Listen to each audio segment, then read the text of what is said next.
So I want to set up an economy. So first thing I do is I create a UI.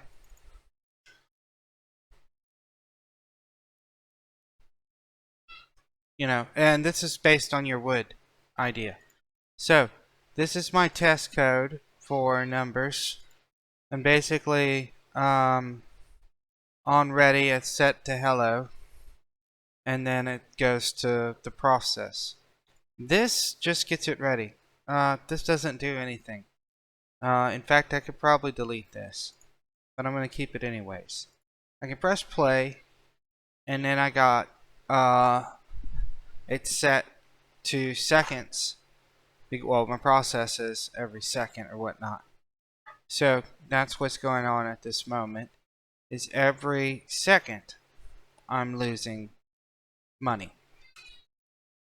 That's not what's going to happen in the game, of course. I'm just pointing it out.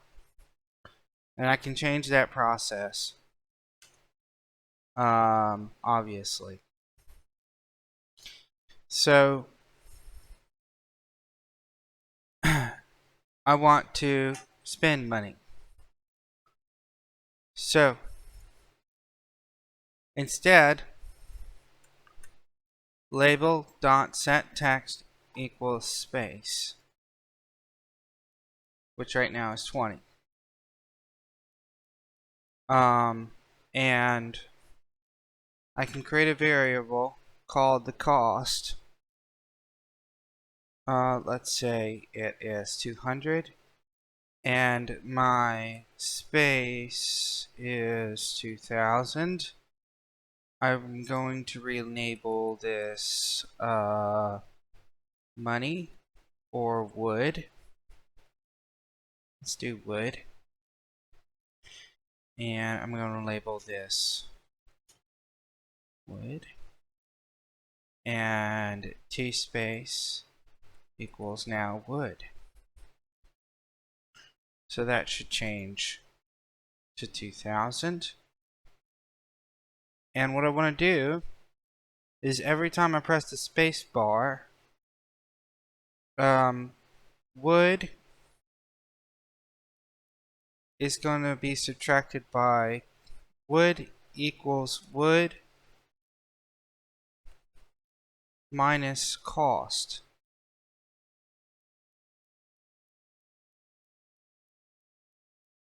Oh shit, that's a little fast.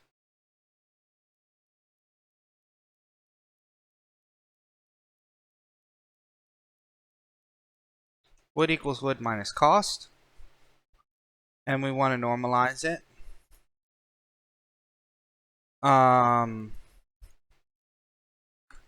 So what I'm going to do is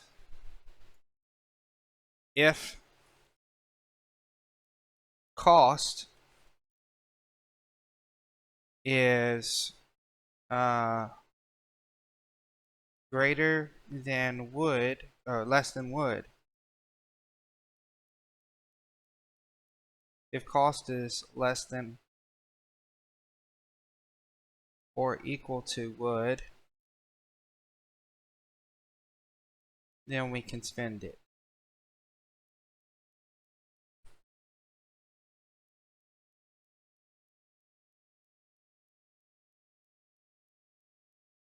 And now I'm out of money. If I keep this consistent in my label, in my control, then exploiting it will be very difficult. If I add the second currency to 3D, that's where you see your exploits. So I'm going to keep my 3D normal. Just going to have a spatial node, and it's going to be something we can scale with wood.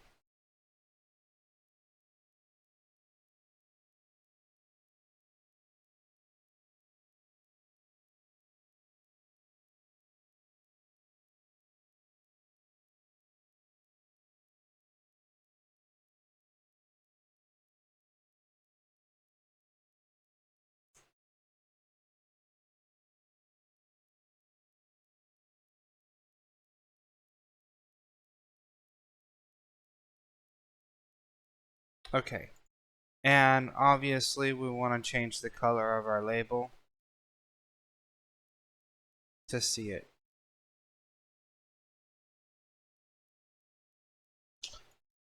So now I want to scale on my input this object, which I can normalize with a if by, my 3D mouse logic that I made.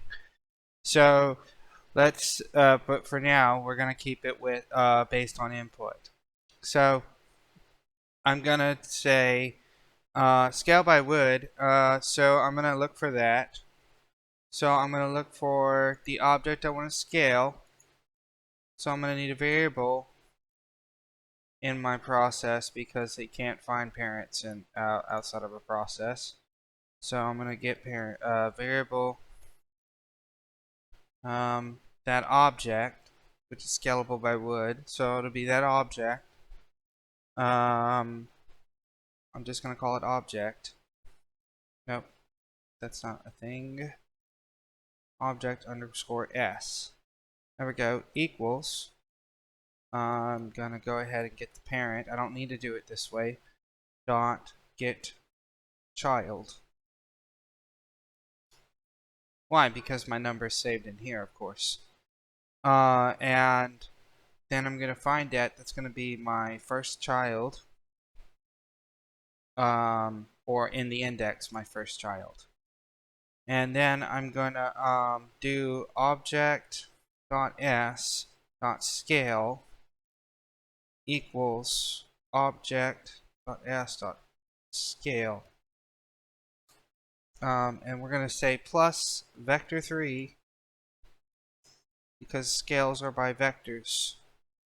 0.2, 0.2, 0.2.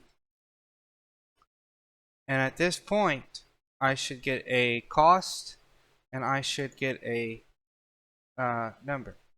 And now that it's scaling, I can no longer scale it after 0. So that's a basic economy. That is as basic as it gets. To make it a little more interesting, you could add a second label. This second label can be next to test. And we can change the visibility to black. And we can call this wood or lumber.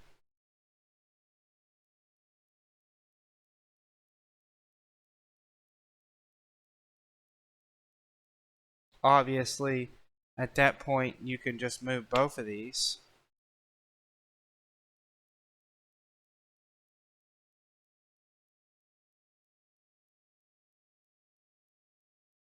And then you could add a button. That does the input for you. For like a touch screen or whatnot. Call it spend wood. And then we can go do signals.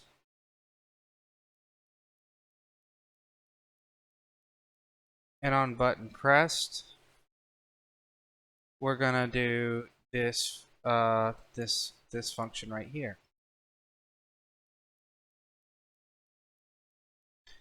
And we'll do this right here.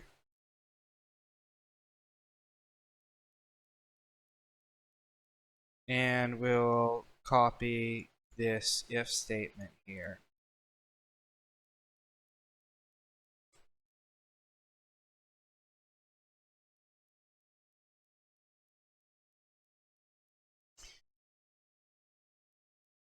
Forgot that the if statement wasn't following the same process, so what I gotta do now is do the get a child. And there we go. Gonna have to normalize it, but there it is. Lumber 0, scale 0. And that is a basic economy.